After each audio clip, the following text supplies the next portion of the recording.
simplement vous acceptez la cyclicité, le problème qui se pose, c'est la compatibilité entre les cycles des uns et des autres. Parce que la cyclicité dont je parle, ce n'est pas une cyclicité universelle. Ce n'est pas le cycle de la nuit, du jour, des saisons. C'est une cyclicité qui concerne tous les leaders, notamment tous les chefs, mâles. Il y en a certainement des milliers. Et tout ça fait un brouhaha quelque part. Parce que, comme j'ai déjà dit plusieurs reprises, il y a des phases qui vont dans un sens, qui s'intéressent plutôt aux objets, et d'autres qui s'intéressent plutôt aux gens. On ne peut pas faire les deux à la fois. Donc il faut bien qu'il y ait quelqu'un qui impose son rythme aux autres.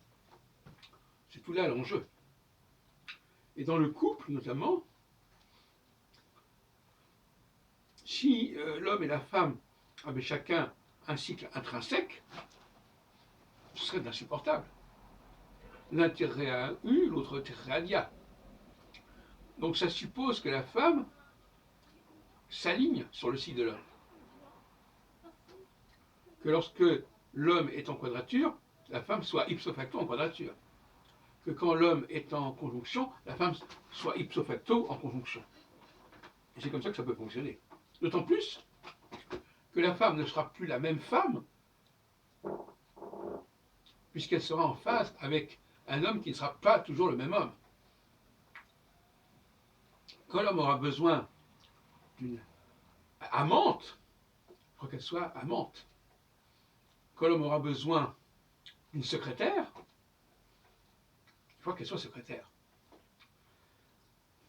Donc il faut qu'elle ait ce potentiel de pouvoir s'adapter. On ne peut pas s'adapter quand on n'a pas les moyens de s'adapter. Il faut déjà avoir la capacité de le faire. Donc ça, ce dont on ressent, on tirera quelle conclusion on tirera?